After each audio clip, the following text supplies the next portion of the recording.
have a great connection with nature and living things. And they seem to be a lot more important than people in many ways. You can hear what you're saying, but no one else can. Would you speak up, please? And as I grew older, the realization that it was all dying was totally terrible. To me, it's like living in an old people's home. And today they tell you, oh, George died yesterday, and tomorrow they tell you Fred is going to the hospital. And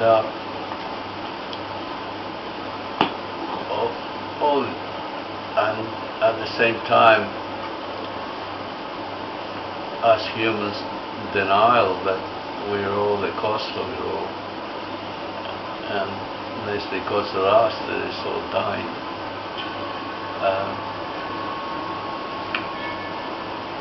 Makes me live with just this continual pain. But now I can see it more like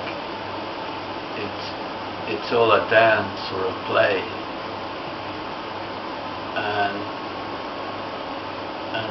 I can watch it, but from another point of view, like from this internal place that's always the same and unchangeable.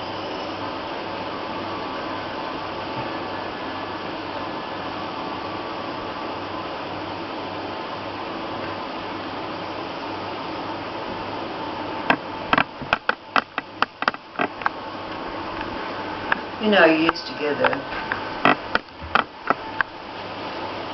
it's been realized that there's no dogma here. There's no immutable, unequivocal truths given out.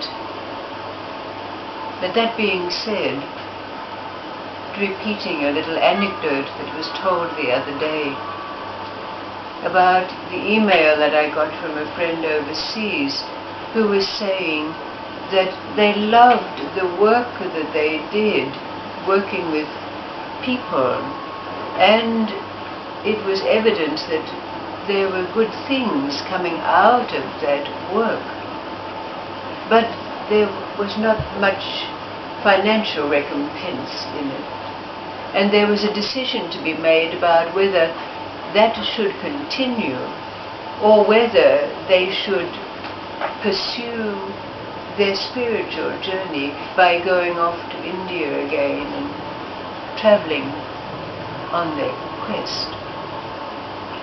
The question was asked of everyone, what would you have responded? But I'm going to tell you what I responded. In big letters, capitals. There is only one Dharma.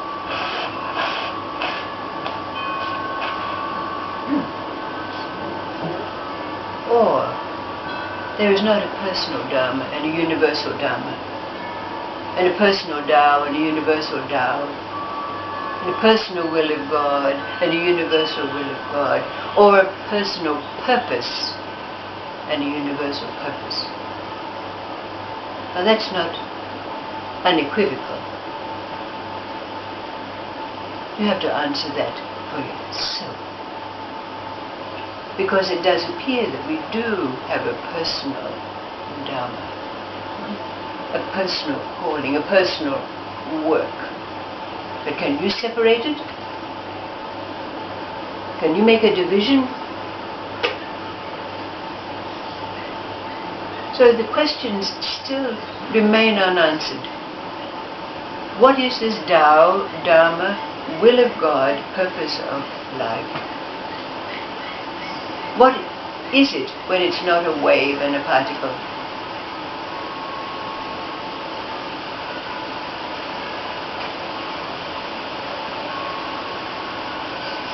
And what is the relationship between our physical, energetic emanation and that state of perpetual presence, that place that Iñaki speaks of, that is there with us endlessly.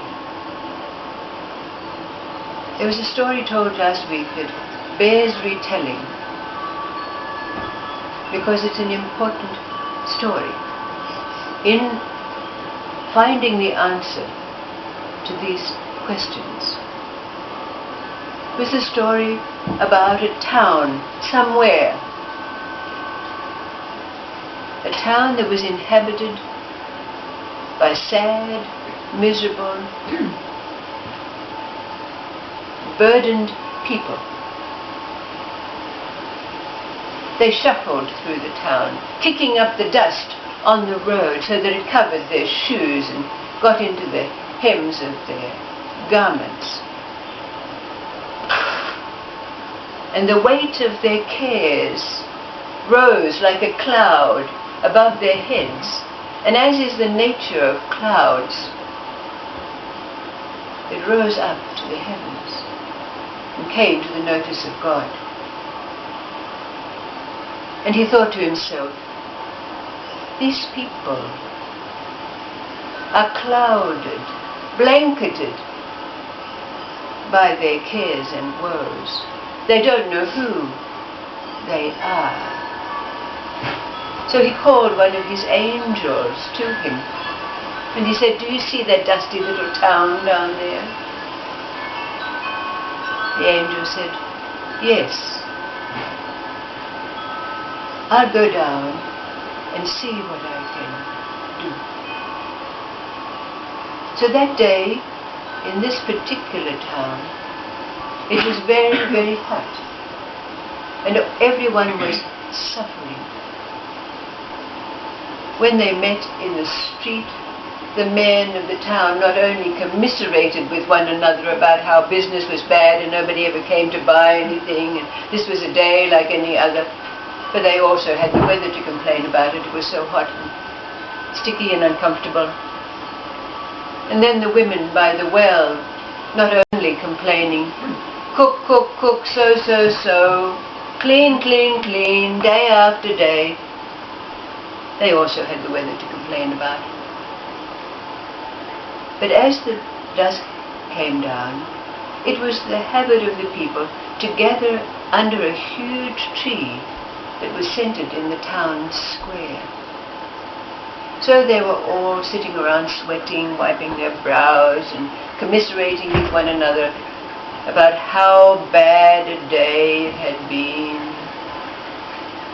When all of a sudden, a stranger appeared from an alleyway, and they all looked up to see this unusual creature. They'd never seen anything like him before. He had on scarlet pants with suns and moons all over them, purple shoes that curled up at the toes, and a bright orange tunic. At first, because of his quiet manner, they were a little bit awed, but then it all turned to doubt and fear. And the mayor of the town stood up and said, "Who are you?" And the stranger just answered in a gentle tone, "Oh, I'm just a traveler. I like to go from town to town and meet people." Someone in the crowd said, "What do you want to come here for? This is only a one-bit town." And the stranger said, "But look, you have so much beauty here. Look at this wonderful tree.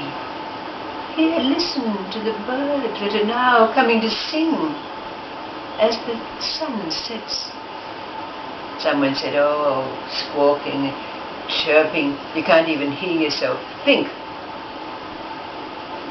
But the stranger, rather benignly, observed the crowd. But after a while, as the sun set, it was time for people to disperse, and they ambled off to their homes, finally leaving the stranger alone under the tree in the middle of town. After everyone had gone, the stranger began to wander down the streets, and because it was such a hot day, all the doors and windows were open, so he was able to hear all the conversations that took place. He listened very carefully, noting that which was deep beneath all of the complaints that came out over the dinner table. Oh, I only sold 3 pairs of shoes today. Oh, I only had 1 person come into my shop. And so forth. And then, as the lights began to be switched out in each of those houses, and people were bedded down for the night, the stranger went back to the tree in the middle of town. He looked up in its branches and quietly floated up and sat with his curled up slippers resting on a bough. And he took out a silver flute from his pocket, and he began to play. His plaintive notes wafted deep, deep along the streets and in the laneways, into the windows, under the doorways, into the hearts, dreams of everyone who was sleeping in that town. The music went deep, deep, deep inside and pulled up the deep fears that were covered, long covered, in their hearts. And then all of a sudden, the stranger blew 1 piercing note on his flute, and everyone sat up straight in their beds and were compelled to rise up and come out into the town square where the stranger was standing. The mayor spoke up angrily and said, "What is the meaning of this?" And the stranger said, "I see that all of you have been laboring under the weight, the cloud of your pain, your burdens, your fears, your longings.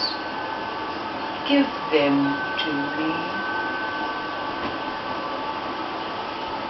And with that, he put his flute to his lips and played. And 1 person began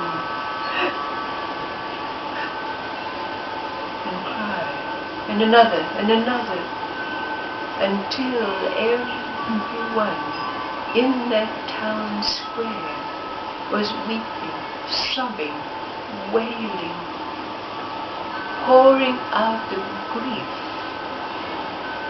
of each their pain. That pain became palpable. Rocks and stones and debris began pouring out of the mouths of the people in the square, making a large pile at the feet of the stranger. Slowly, the outpouring came to an end. The sobbing, the weeping ceased. And there, in front of the stranger, was a huge pile of debris. He looked at that debris and he said, "This these are your burdens. But let me show you what they really are. And he picked up a piece of carbon. He looked at the mayor of the town. He said, this is your inability to make things better for your people. This is your sadness at not being able to make this town prosperous and well as you would wish. And then he squeezed the carbon in his hand. And when he opened it up, there was a bright and shining diamond with a golden thread. He said, this is your sense of responsibility. This is your deep, deep longing for what it was that you want your people to have and to be. And he hung it on the tree. And one by one, he took the pieces of rubbish and showed each one, each person, what was the essence, what was within the cloud, the covering, the pain of their longing, their aspirations, their fears. When it was finished, the tree was bedecked with jewels,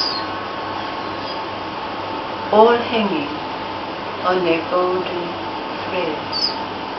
And as the people looked up at the jewels hanging on the tree, each one recognized the beauty of the other. A wife whose husband had never thanked her or acknowledged her, seeming even to neglect his children, hung as a beautiful amethyst of longing for his family's well-being. And the wife gently took his hand and squeezed it. A student whose old teacher was shining there as a beautiful piece of turquoise went over and thanked her for her patience in her teachings. The stranger looked at the people and said, it's been a long night. It's now time for you to rest and sleep. And he blew a few plaintive notes on his flute, and everyone dispersed and went back to their beds. The next morning, the mayor of the town awoke. He looked up with joy at the day, anticipation. But as he was putting on his shoes, he found that he couldn't get his toes into one of his slippers. And when he felt inside, he drew out the diamond. He looked it up at the window, at its facets and shine. And every person in that town had the same experience. Each one, placing their foot in their shoe, found the jewel that had been shown to them, the essence of their true being.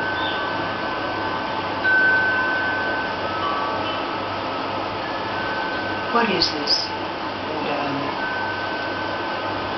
What is this Tao?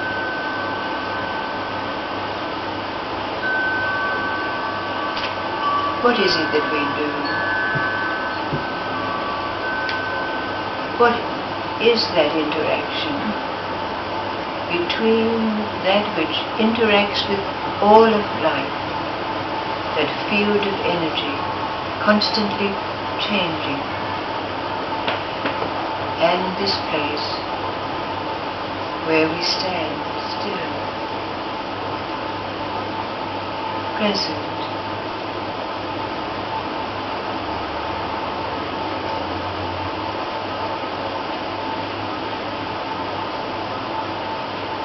what's the deep meaning of this story for us?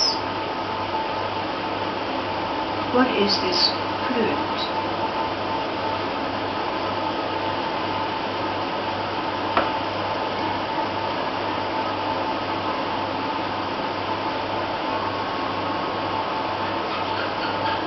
We must find answers to these questions to enable us to do what it is that there is there for us to do. But there's no question.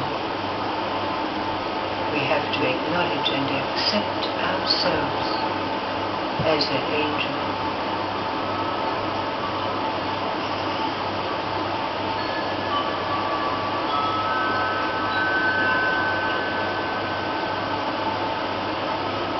Is it an unequivocal truth that there is only one Dharma?